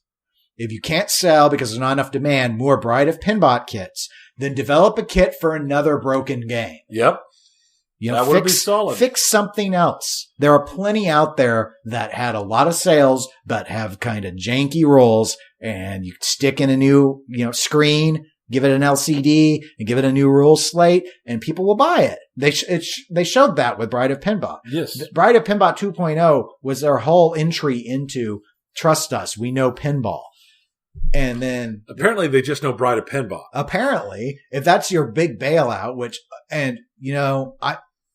I think they were about a year and a half to 2 years too late on the, pinball collectors are really stupid and will throw insane amount of money at anything, because that price point was stupid for an uglier version of Bride of Pinbot, a game that doesn't sell remotely close to 12,000, 10,000, 8,000, or 5,000. It doesn't. It's not a new game, and it doesn't command new prices in any condition. It doesn't. If you were to have a HEP fully restored beyond new in-box good, you still wouldn't get your money back, what you had to pay HEP to do it on a Bride. It's not worth it. This is not Creature. Yeah. So you need, it's not. It's Bride of Pinbot. I'm sorry. It's Bride of Pinbot. It's not that great. The best thing about it is the art. And then when you change Python's art, you slap his body in the ground, in the face. Zombie He's slap. Spinning. He's spinning. Hook him up to generator. So that at Texas was ridiculous. Obviously, there's a whole issue with their Dutch manufacturer, so they've moved to the China thing. They just had an announcement a week or two ago. They do a newsletter from time to time. And in that, they're explaining how they had 2 engineering samples made. They showed them at the Dutch Pinball Open. Supposedly they played fine. And now they're working on samples 3, 4, and 5, trying to get the Chinese team up to snuff on how to do all the construction and everything. And then after that, they'll be ready to go into production. Except 2 things. One, they still won't commit to a time frame on when they'll actually be ready to produce finalized versions. I think this is concerning because you should be able to estimate this at this stage. And the second thing is they also in the newsletter had to talk about their plans for European marketing, because just like we know through admittedly very transparently on Highway's part at this point, they have to find more people willing to now buy Big Lebowski's from them to try and backfund all these early achievers who have pre-order money in. I don't see how they can. And unlike with Highway, I don't think there really will be much in the way of additional production. I think this one's done. Yeah. I think the only way that we're going to see more Lebowski's come out is when a strike team goes in and rips those 40 that are locked away out in a daring heist. I'll give you a what if scenario. Here's how I could see more Lebowski's. Dutch Pinball declares bankruptcy. The IP and assets are purchased by another pinball manufacturer that decides to go ahead and make them. The people who pre-ordered are still out. They'll get, with the bankruptcy, they'd get pennies on the dollar as creditors. That takes care of them. They're out. They don't have a stake anymore. And then a company could go ahead and produce them that can make machines. But who would, honestly, the only one I think would possibly even consider it would be Spooky. And it'd only be if the IP was super cheap, and it would probably be done because they felt bad about people getting screwed over by Dutch. That would be it. No, I don't, yeah. Stern wouldn't do it. They're like, why? We have our own designers, our own developers, and we make our own games. We don't need that. We don't need that product to fulfill anything. And I think Jersey Jack's in the same boat. Right. So some people are convinced no matter what it'll happen because everything's developed and done already. It's like, no, you have to have the will to manufacture it. Right. And think you're going to sell enough. And the thing is that while the IP may be timeless, the machine is looking more and more dated every year that goes by because that's old news. Everyone knows about Big Lebowski. I thought it looked really cool when I first saw it. I couldn't care less anymore. The only saving grace it has is that, unlike Alien, Big Lebowski, broadly speaking, has praise for its gameplay and how it shoots. Yeah. When it works. And it always has been a bit janky on the working side of things as well. So I think they're more done than Highway is. Oh no, Dutch is completely done. They're super duper done. They are going through the motions. Yes. Dead man walking. Been using that phrase a lot lately. Mm-hmm. All right. This was not a real manufacturer, but I wanted to touch briefly on Skit B. We saw a lot of legal happenings regarding the Predator. Nothing too exciting. There were some really juicy recordings out there of some pretty interesting scenarios.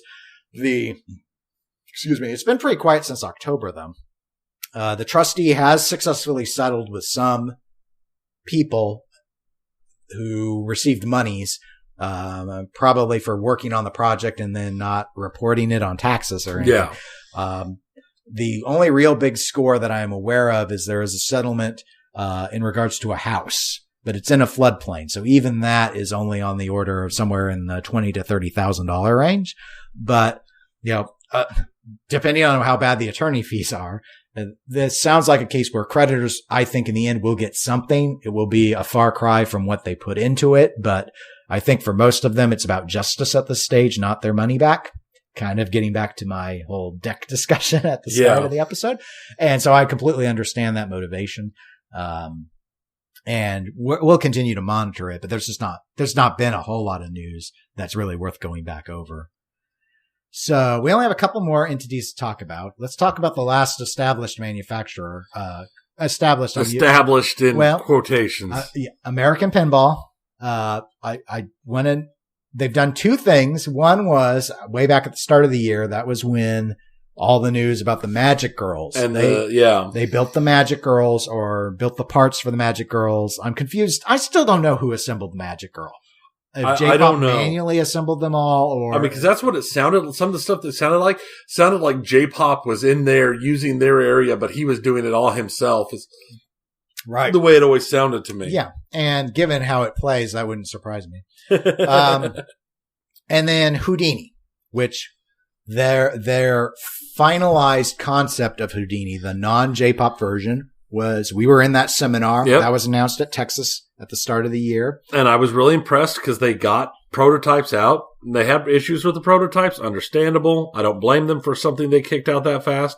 I never got a chance to play it because the lines were long and I wanted to play other things. Right. So, well, there were the main things were they said that they were gonna ship games by the end of the year, and the first game left the factory yesterday.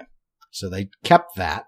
Whether or not it was just one, I don't know. But they poured everything into getting one game shipped, and the rest will start going out later in January. Right. Well, and the big thing that was the concern at the time, which could explain and probably does explain a great deal of the delay, because it was a big deal to a lot of people that they came up with the game in 3 months. Yeah. It's like we had to throw away J-Pop's design and we had to do Balser's design. Took 3 months. So look at that short turnaround, which didn't impress me because Gottlieb Premier built an entire company on that model in the end. And they went on for years doing games with six to 12 week design cycles. Well, 6 would be very rare, but 3 months was very common for them. But they had to build their factory. Right. They had to build the factory up. So in theory, they shouldn't be that delayed in the future. I've not played Houdini. I've not played it because the lines were bad, and I haven't been anywhere else since Texas where there was a prototype available. Broadly speaking, the response rate has been positive. I mean, if I'm to use my ranking setup, I would say most people seem to indicate that it plays better than Alien does by quite a bit. Probably about on par with Big Lebowski, not dialed in good. Okay. It gives you a little range in these non-Stern companies and how it response rate is. Pretty jam-packed. The theme is an unlicensed theme. Houdini is a known entity. He's too old to have copyright issues. Right. So that's the strategy there. He's not protected by the mouse. Right. He's not protected. And, the company has indicated that they would be happy if they sold 1,000 units. Do you think they sell 1,000 Houdinis? No. I don't either. The one thing really going for it is Magic and pinball go hand in hand. I don't know why. And I don't either. So there will be a segment that will buy it, but it's a $7,000 price point for. Yeah, I don't think they'll sell 1,000. I don't either. I think they'll sell. I think they'll sell. I think they'll sell. I mean, I'll even just 300 to 500 wouldn't surprise me. Okay. I think that's on the hopeful end. Hmm. I was very against American from the beginning, and I'm to the point where because of their stuff last year and when they dropped J-pop, when they realized just what they'd gotten into and how quickly they turned around, getting the new game design and this and that. I'm not going to say I like them because I don't know anything about it yet, but I'm hopeful. I'm hopeful somebody can take that pit that they dug for themselves and pull themselves up out of that pit. That would just be such I don't want to say inspirational, but such an impressive story to have started yourself so far down in the dirt because you were an idiot and you didn't even do the slightest bit of research, and to claw yourself out of that hole and pull yourself back up into something that could put out a game and then another game. And then that would be impressive to me. I've been impressed with how, we called back at Year in Review 2016 that American Pinball was the company we thought would be gone. We thought Dutch would be as well, and we didn't think Highway. We thought Highway was okay. So we were very wrong about that. They've done an impressive job rehabilitating. For podcasts, for all that, we'll report on it, commentate on it like we would any other company. I won't consider purchasing an American Pinball product until I have a full transparent accounting of what they were thinking with J-pop. They'll probably never do it. They have no obligation to do it. However, that is what I demand. I want to know why they changed their mind on him. I want to know why they thought it was a good idea in the first place. I want a real explanation of what they were thinking. Because to me, while they have hired and surrounded themselves by a lot of really enthusiastic pinball people, I still think that this company was formed to cash grab while the hobby was hot. I don't think there's any passion behind the company's formation. And if there is, they haven't really indicated where's the interview that explains that? Right. Is there just a passion for manufacturing? I don't care if the passion is there or not. I want to know why they got into pinball.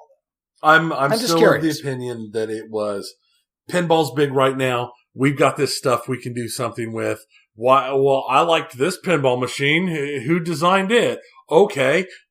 And I honestly think it was that level shallow. But the curiosity in me wants to know. I want to know. And so that's my and it's easy for me to say because here are the two, because it would be unlikely for me to be able to buy, full transparency. It'd be very unlikely for me, even if I, liked the company, instead of being fairly indifferent, to, buy a machine that they're too expensive. Yeah. So they've gone in with Houdini at a $7,000 price point. That's pretty high. They're thinking they're in some rarefied air. That's more than spooky. It's more than stern. Obviously I'm comparing on the low end models. It's a pretty jam-packed machine. I'm not saying it's not worth it to a lot of the collectors, but for an unlicensed theme, you're asking for a lot. Right. That's the issue that Dialed In ran in, and Dialed In's $8,000. And if you're in that amount, I'm going to tell you, save the $1,000 more and get Dialed In. Right. And I would do because the same thing. It's a great game. If I had $7,000, I'd save up the whatever extra I needed to, and I would get an AFM or a Dialed In or even. Right. And the AFMRs are, but you can get the base model. The classic one's like 6,500. Right. So you can get the mid tier, I think, for the 7. Right. So that would be what that's just one of those things. It's a crowd. They're in a crowded. They didn't go low on price. And they didn't go all in Jersey Jack Pirates. We put the whole kitchen sink in the game. So they're in a really crowded price space. Yeah. And I'm not sure. Last I had heard, the company's plan has been to not do licenses. They want to do the Houdini strategy. Take something that is known. So people throw out things like Alice in Wonderland or something. And yeah. I'm like, could we quit having ideas that J-pop had pencil to paper on, please? Yeah, please. But that's one I've heard people mention. Taking these things and then doing something so it'd be like, it's a license in the sense you know it, but you didn't have to pay any licensing fees. That'll get you by for a little while, but I mean, how many pins? 20,000 Leagues Under the Sea, right, the pinball machine. Right. How many Jules Verne and Greek gods and fairy tales are we going to tolerate? And then, here's the thing. If they were putting them out at Stern Pro prices, a lot. But they're not. That's the They're problem. not even putting them out at spooky prices. I think if they were putting them out at Stern Pro prices, they would be doing a lot better, or they would do a lot better overall for staying unlicensed and just, going with the old. I agree with you. With you. I mean, that's part of in my talks throughout the year if a company were to come in and want to undercut on the Stern Pros, one of the things that might need to be sacrificed, though I wouldn't sacrifice it, would be the license. I'd sacrifice code depth instead. Go for the shallower game instead of the... Yeah, but the whole idea on the lower price one is you want the operators to buy it. Right. And you don't care what happens to the used market. And the thing is that for an operator wants the license. Yeah. The code depth is less important for an operator than licenses. But for on-location pinball, you don't need a game deeper than Attack from Mars. You don't need a game deeper than Sharkies. For at home, you don't need a game deeper than Attack from Mars. Really don't. It's the greatest game ever made. You just keep. It's not. You don't have. They don't all have to be Lord of the Rings or Pirates, and it's 5 modes. Yeah, and 20 characters. You don't. It doesn't need to be that. That's what that company wants to position itself as, and I wouldn't make a new one to try and compete with what Jersey Jack wants. That's their space. Let them play in their space. Yeah, that's their space. There's plenty of sand in the sandbox. The issue with Houdini is I don't think, it's pretty jam-packed. They don't have the license thing going for them. And it's just too high above Stern Pro price and too not Jersey Jack quality. I don't want to say it's a bad quality game. We don't know yet. Right. Well, we'll see how it is. But anyway, it's an interesting thing. We'll see. But I think they'll get through 2018. Oh, yeah. I think it'll do well enough. Last entity to talk about in pinball is Deeproot. The newest. Yeah. That's right. This kind of obviously... Deeproot, who is like the new American pinball. Yeah, it's hard not to feel that way because of their involvement with J-pop and talking about making Zidware customers whole. That was what American Pinball was saying in 2016 that's what the whole Magic Girl thing was. We're assuming J-pop is being paid in product to satisfy Zidware customers. They get a designer. What does Deeproot announce? We are bringing J-pop on as a designer, but they want to, in some capacity, basically, it seems, manufacture the Zidware games. Right. So, and there's all, as we talked about in the episode where we covered This Week in Pinball's interview with Deeproot and their head, Robert Mueller, the discussion also briefly mentioned that they had some legal proposal stuff on people that they sign an agreement to not pursue legal action on Zidware, and that gave them credit towards various games from Deeproot, which is planning a release in 2019. And there hasn't really been anything since then. They mentioned that there would be the 5 days of Deeproot. I'm sure that won't happen until the end of 2018 or 2019. Yeah, I would expect the latter half of 2018, but we don't really have any good time frames. We were both deeply skeptical that this is a good idea. This being Deeproot bringing J-pop on. I remain deeply skeptical that this is in any way a smart business maneuver. They indicated in their interview with This Week in Pinball that part of the issue was most of the other established designers already had contracts or were employees of various companies. But as we've seen with Eric Munier, who's doing Pirates of the Caribbean for Jersey Jack, or Scott Denisi with Total Nuclear Annihilation and Spooky, you don't need to use an established designer per se.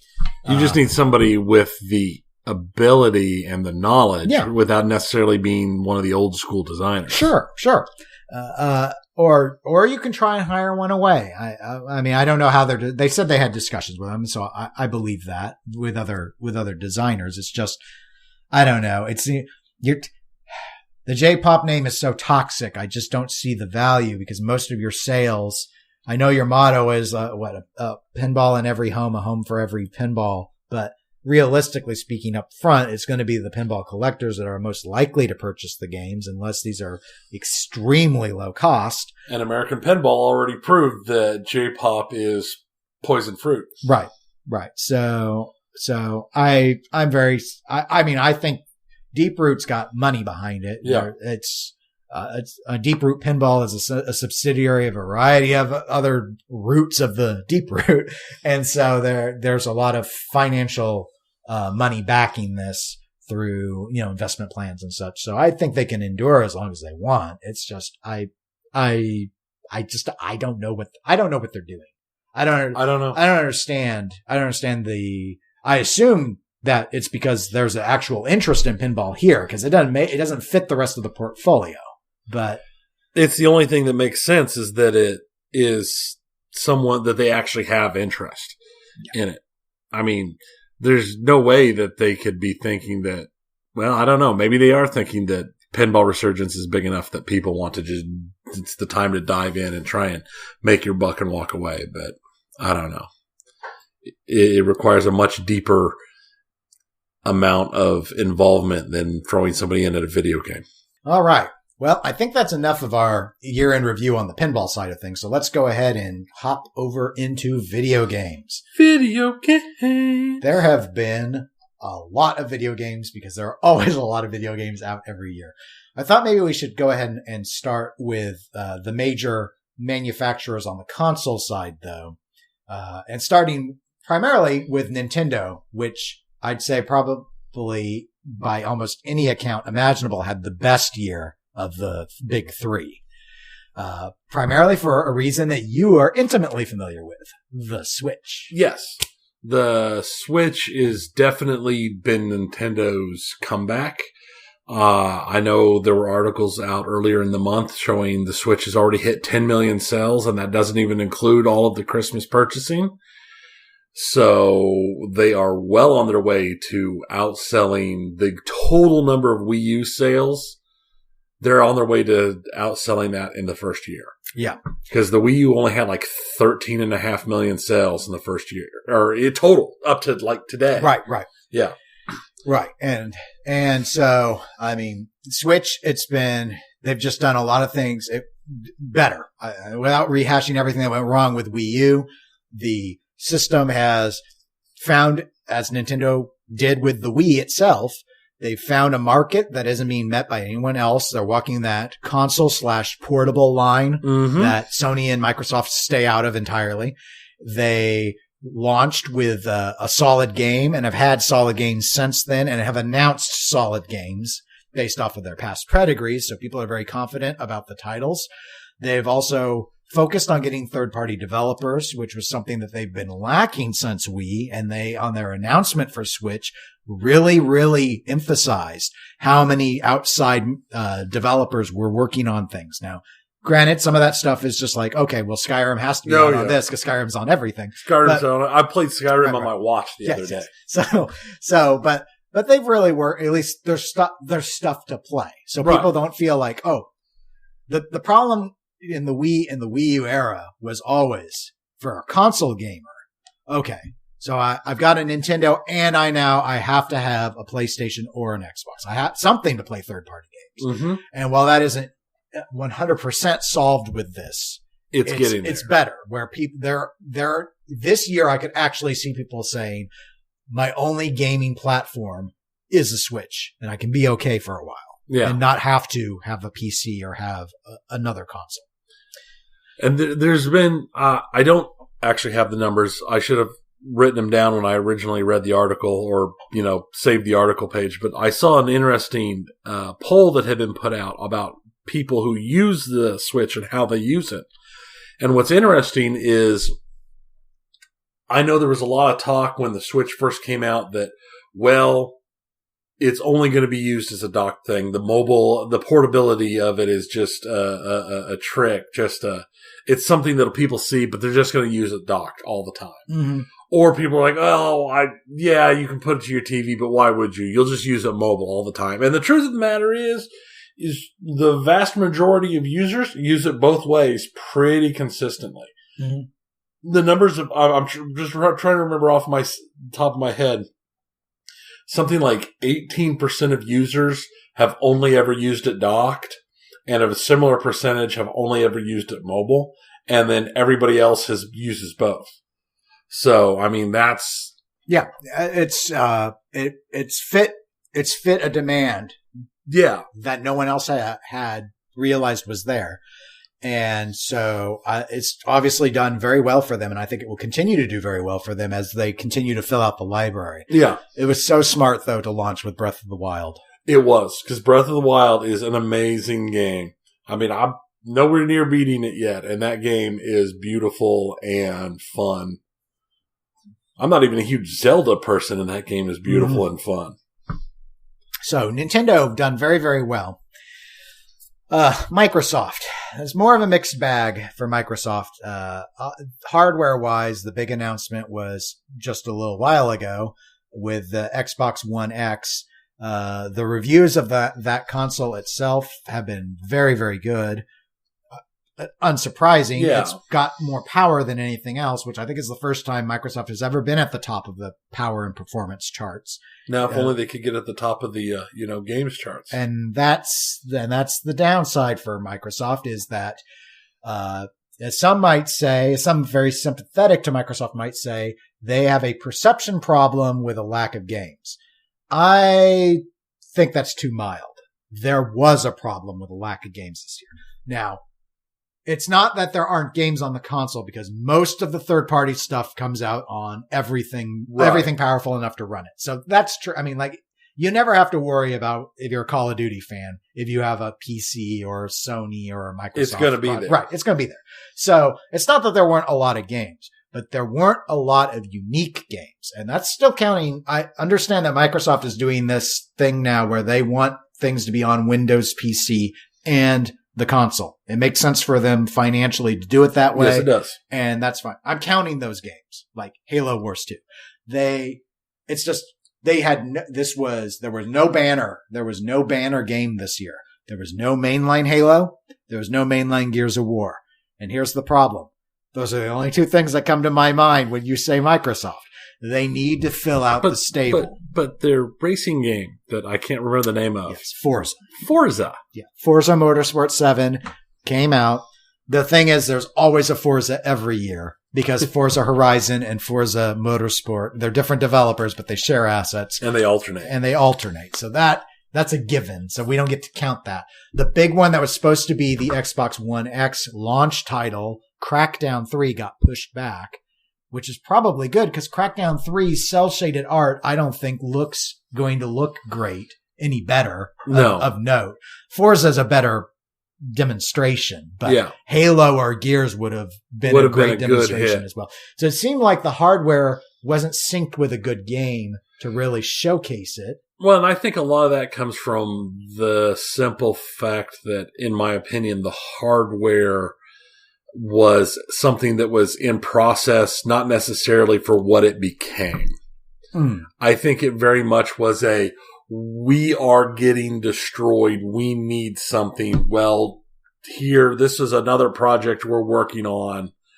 Let's just take all this stuff and boom, and then throw it out there. Well, I did hear an interview with one of the lead developers of the console, and they indicated they were working on the Xbox One X as a concept to be developed before they even released the original Xbox One. It takes that long for them to do their cycle. They'd already decided they were going to do an intermediary upgrade.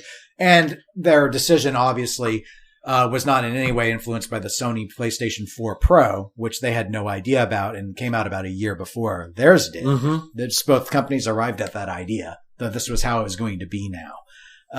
So But I think that they decided to market the emphasis on that. And I think that was smart. I think it was smart to emphasize the power. Yes. To try and get hardcore gamers that went with PlayStations to buy it anyway, to maybe buy Call of Duty on it for the performance edge or whatever that they want. But they need the unique games. They need more developers in their pocket. That's what they need. Sony has done this. Nintendo is Nintendo, and they have all their franchises that they control with an iron fist. Microsoft, this is always a problem that can be solved, but they just need to solve it. And I think Phil Spencer, who heads Xbox Gaming, I think he's planning to do it. I just think he couldn't do it immediately, and he's sort of stuck. But the problem where the perception got even worse were things like the Crackdown delay, the canceling of Scalebound back at the beginning of the year. That sort of stuff hurt. Even though your few console exclusives like Cuphead did great, were showcases. But but Cuphead, I mean, was a console exclusive. It was also on PC. Well, everything that Microsoft does now is console exclusive. Right. They want the PC people to play their games. They'd rather sell more games than keep it just on the console. Because they're gonna make you have Windows to play the game. Right. So that's their solution there. So But I mean, they didn't have something that was kind of out of left field like Horizon Zero Dawn for the PS4. Right. So that's been Microsoft. So Sony, I thought Sony last year, to me, kind of felt like, well, they had a bunch of game announcements, but none of them came out in 2016.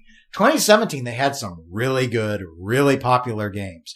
I'm thinking the new Persona game. Yep. You mentioned Horizon, Nier Automata was good game. Another so big good one that were all console exclusive to Sony.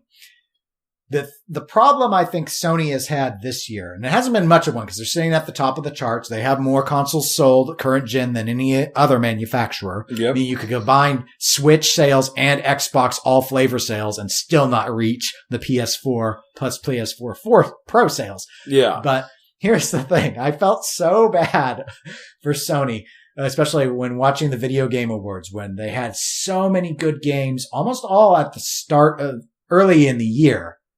And Nintendo beats them on everything. Yeah. It's like, you finally had such good games that stood out so well, except, sorry, you're no Mario, you're no Breath of the Wild. So it's like, their best games didn't match Nintendo's best games on brand new hardware. So it's funny like that, but I think that's just a timing thing. It's not that those were bad games or anything. It's just, but it steals all the oxygen in the discussion. I fully expect that those games will continue to have, Horizon will probably get a sequel. The other games are in a series of games and will undoubtedly continue to have more and more games. I think Sony has been trying to kind of position itself with those games as a single-player experience sort of console. Right. They've really, on their exclusives, banked on that. Kind of like how I feel Bethesda sort of banks on these single-player experience. And I like that because I do too. Because there's been this fear based off of all these decisions, like with EA and the canceled Star Wars game, that so many of the large non-manufacturers but publishers want multiplayer. They think they have to multiplayer it. Which, moving from Sony, let's go ahead and just hop over into the Loot Crate scandals. You did a lot of, I'll say, reporting on our podcast on the Loot Crate scenarios and the blowback that we've been seeing, especially in the second half of the year. It's been pretty bad, yeah. And it's also been very pervasive, that there have been a lot of games, some of which, like Star Wars Battlefront 2, which took tremendous hits in, I don't know if it hurt their overall sales or not, but I heard EA's stock price fell quite a bit when that was going on. Yep. And then there are other games. But not enough to be a problem. I mean, it fell, but it's not like the bottom fell out. Right. I mean, I'm sure it will recover. And then there are other games where, while their sales still met expectations, like Shadow of War and Assassin's Creed Origins, they still got some of the taint on them. Yeah, they got some bad press. From the Loot Crate, yeah. So, do you think that reviewing this year, and especially these last few months and the sheer amount of blowback on Reddit and various video game forums, Do you think we see changes? No. Okay. No, not at all. I think there's too many people who just pay money and don't care. They don't listen to the hype. They don't listen to the news. They don't listen to any of that. All they know is they're sitting here playing, and it's like, I want this pretty Mecha dress up Darth Vader, and he's got a lightsaber that hits 3 times harder. Okay, fine, whatever. Here's my $10. I've got $10. Or more likely than not, I have this money that I got from mom and dad. Here's mom and dad's money. We'll just buy whatever. It's just like I read an article the other day about a guy who was playing Final Fantasy Brave Frontier, which is the Final Fantasy game on the phone. And it is very much like any of those other mobile experience games where you spend money on it and you do this and that. Dude dropped $13,000. Wow. The game's only been out a year. He dropped $13,000 on it in a year. And, now in his case, he's like, well, yeah, this kind of ended my marriage, but they talk to other people who dropped that much or more. And they're like, I want to spend my money on what I want to spend my money on. I've got the money to spend. This doesn't hurt me in any way. So all of these games have whales that will dump huge money on it. And I think that's going to be a situation that's not going to change. I don't think the outrage is going to be enough to stop it. It may make some minor changes to how it's done, but I think overall you're still going to see it in as just a slightly adjusted form, but loot crates aren't going away. Not even in mainline games. Right. I agree with you. I think they're here to stay. I think they make way too much money to disappear. I do think on mainline games, or I'll just define this as games where you had to buy the game. I do think that there will probably be an increased sensitivity on the part of developers to not get branded with the pay to win branding, because you already bought the game. So I think those will probably see more shifts to keeping things very cosmetic and not about giving you the 3X lightsaber. Right. Instead, just letting you have the purple lightsaber sort of thing. But what I could see happening is those companies also taking and going, well, hey, here's our newest blank game from Call of Trash Compactor 4 is coming out, and we're dropping it for a $40 price point. And then they've got the loots to make it up. And that right there would cancel out anything because everybody wouldn't care. They'd buy it because it's $20 cheaper than what it would have been at a normal price drop. That's interesting. I could see it, but I think they would want analytics to show that they'd sell so many more copies that it's the whole, will the tax cuts make us money in the long run? Will shaving $20 result in an increased percentage wise in number of sales that you actually end up making more money? And I'm not sure if it would. I don't know. We've been at 60 for so long now. That's this, $60. Well, and that's the thing is we're at 60, but that's why they're adding all these sales things in, is because they really want them to be at 80. Yes. Because if they had kept up with inflation, it wouldn't be 60 anymore. Right. But that's why I think if they go down to 40, I don't know if whatever new crates they put in, like the 3X lightsaber crate, I don't know that they'd sell enough of those with the new perks to offset. Well, let's just do cosmetic crates and keep it at 60. Yeah, I don't know. Because there's so many people who buy the game who won't buy crates. Like, I've never bought a crate in Overwatch. I grind my crates like a man. I can't even say that. I dropped $15 on crates once. I had to make sure I got my Junkenstein. Gotta get pretty. Skin. Sure. And I get, I get it, but there are probably a lot of people who are like me who just have never bothered to buy the crate, even though we play the game. And so, you want to squeeze me for as much money as you can. And you got to get that.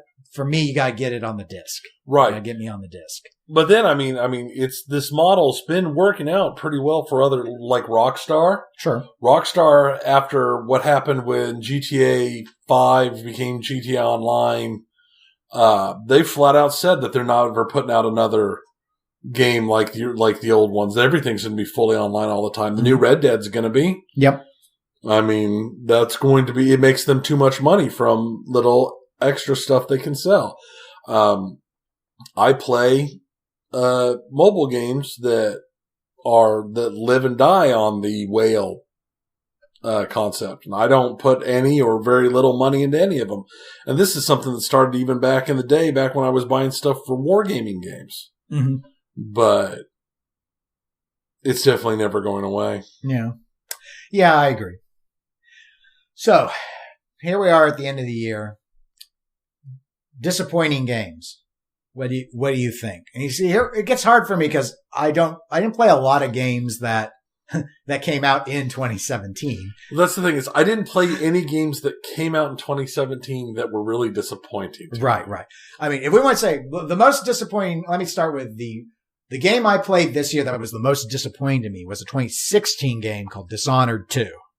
I thought, one, it was crashing constantly. I talked about it then. I can't believe a console game was that buggy with that many crashes. I hadn't seen that many bugs since Battlefield 4, which was a buggy mess. Another stain on EA, which was too bad because the game itself was fun. Dishonored 2 was like that, but not fun. I thought the mechanics were stiff. There were people who thought that was a game of the year in 2016. I did not see it. I think it was an aesthetic thing. Part of that was people really like the aesthetics. And I thought the aesthetics of Dishonored 2 were way better than the first Dishonored, which really I found off-putting. But I enjoyed the gameplay in the first Dishonored. I did not like the gameplay very much in the second. It was a total slog for me. And then in terms of disappointing games in 2017, one, I had no interest in buying, but just noticing feedback from people who were excited. Destiny 2. I've heard torn things on Destiny 2, but most of it has been bad. Yeah.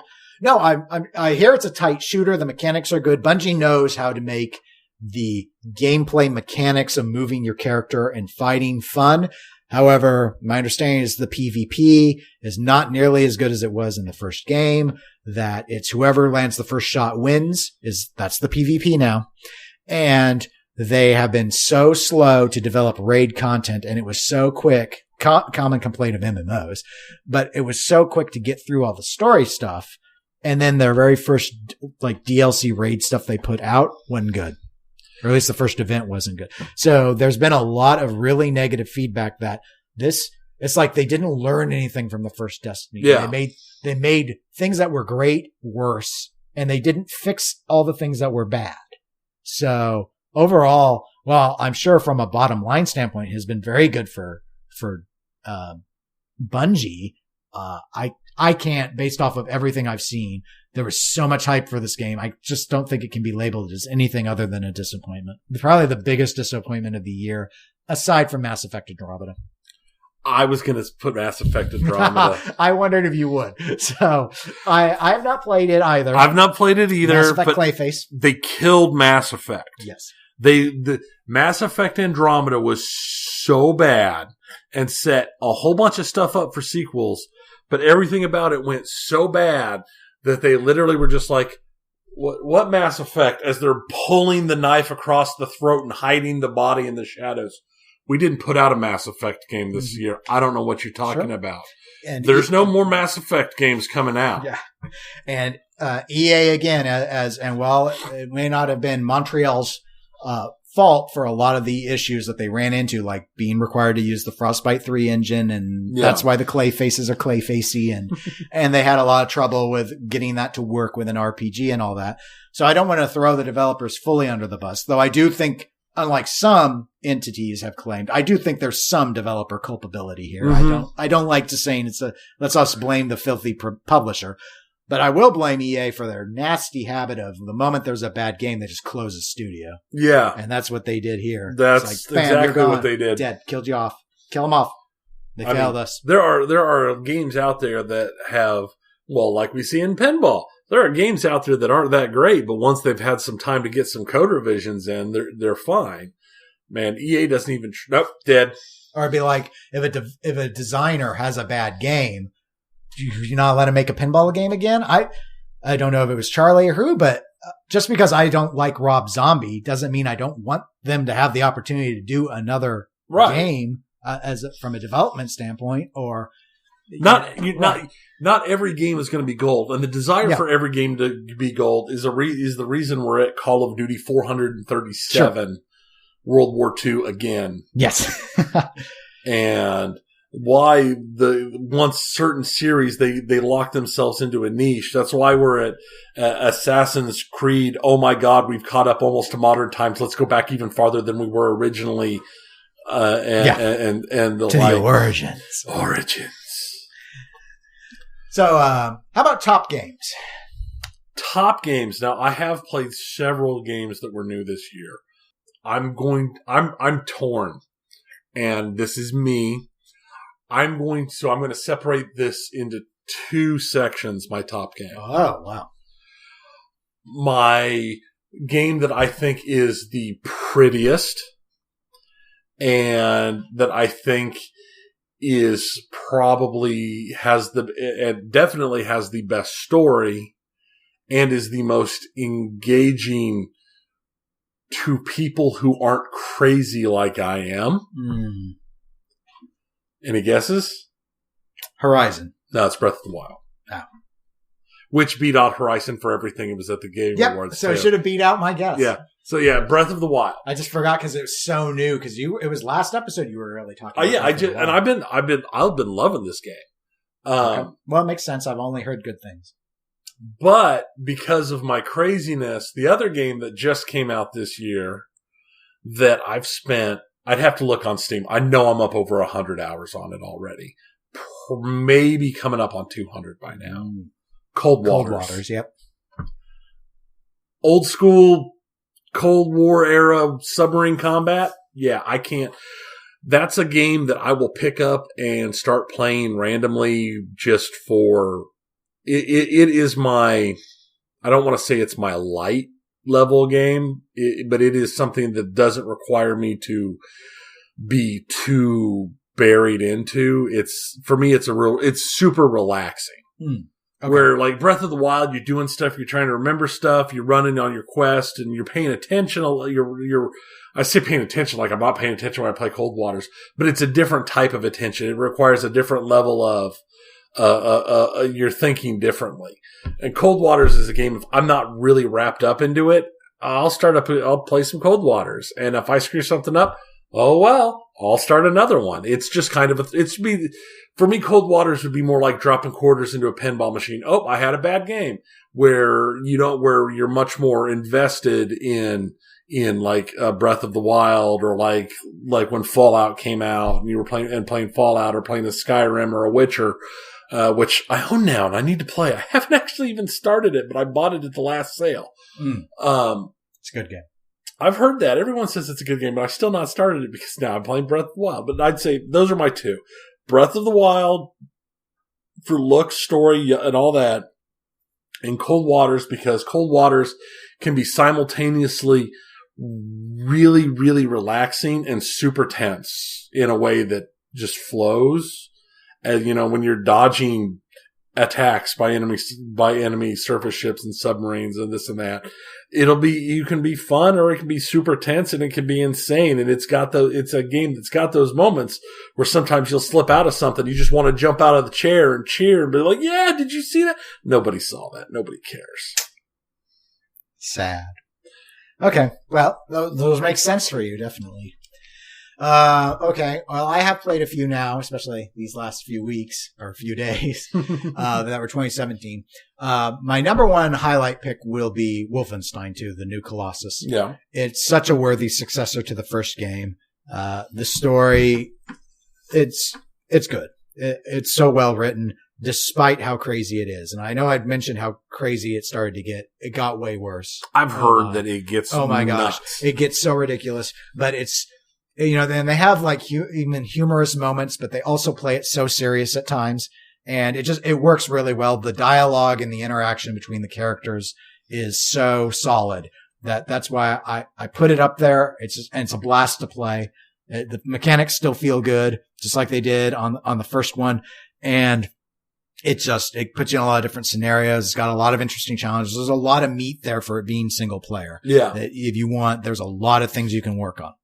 The other game though I want to throw out there, also a single player experience. It's Resident Evil 7 Biohazard. I've heard really good things about it. It is the scariest Resident Evil game I have ever played. Did you make sure to only play it at night? Not at the very end, but I played the first You were two too acts. scared at I played the first act is the worst, and I played it at night. And I did stop once and was just like, okay, that's enough. We're gonna stop right now. I think I limited myself to screaming out loud 2 or 3 times when I just, those cheap jump scares, it's so creepy. It's so creepy. And I'm not an old school Resident Evil player. The oldest one I played is Code Veronica. And I have not finished that one. I've played 4, 5, 6. Which was the co-op one we played? Was that 6? We did 5. 5. Right, 5. 4 is where they did the transition to being the much more mobile, more action-oriented survival horror. They're all still, some people think they weren't survival horrors anymore. They all still required extreme ammo management and stuff until you unlock like all the overpowered stuff to go get through all the difficulties. This, though, first-person perspective, extremely limiting. So you still got all those survival horror mechanics. There's a lot of evasion that's required, especially early on. The story's good. The dialogue's good. And it's actually scary. It ticks all those boxes. I kept thinking it was over and it wasn't over. There's more and more. You still got, you got crazy boss fights that can be hard to figure out. And there's a lot between the lines if you go and you investigate and read the reports and letters on desks and stuff to learn what's going on faster than what the story's telling you to try and understand exactly what all this is. Cause in a lot of ways, if it didn't say Resident Evil, you might not think that it's a Resident Evil game at all. Not until really the end where they throw in some cameos of some known characters. Wesker! No Wesker. Too bad. I knew he didn't die when we dropped him in the volcano. Yeah, a lot of people hated Resident Evil 5. I really enjoyed it. It's a really good, that was the first co-op one. And it's, really good. That was back when we actually had the ability to play through games co-op because we had time and the like. But anyway, so just not, it's a little too, the gameplay, it's a survival horror type. It's a little more, to me, it's more enjoyable to go and shoot and stuff in Wolfenstein. But, oh gosh, to me, it's so rare for Capcom to get it right anymore. But they did with this. They really did. Well, that's it. We made it through our year-end review. Yay. All right. And we'll probably talk about our start of our second year of podcasting here when we... Next episode or the episode after? Or start of the third year, actually. End of the second year. Yeah. We'll probably do it on the next one, I think. But I'll talk all about these games that I didn't touch on. I didn't talk about Halo Wars or anything.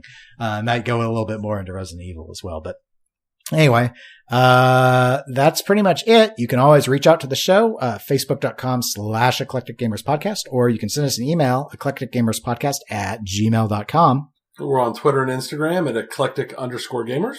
And we'll see everyone in 2 weeks. So goodbye. Bye. I'll probably be at war with Russia again.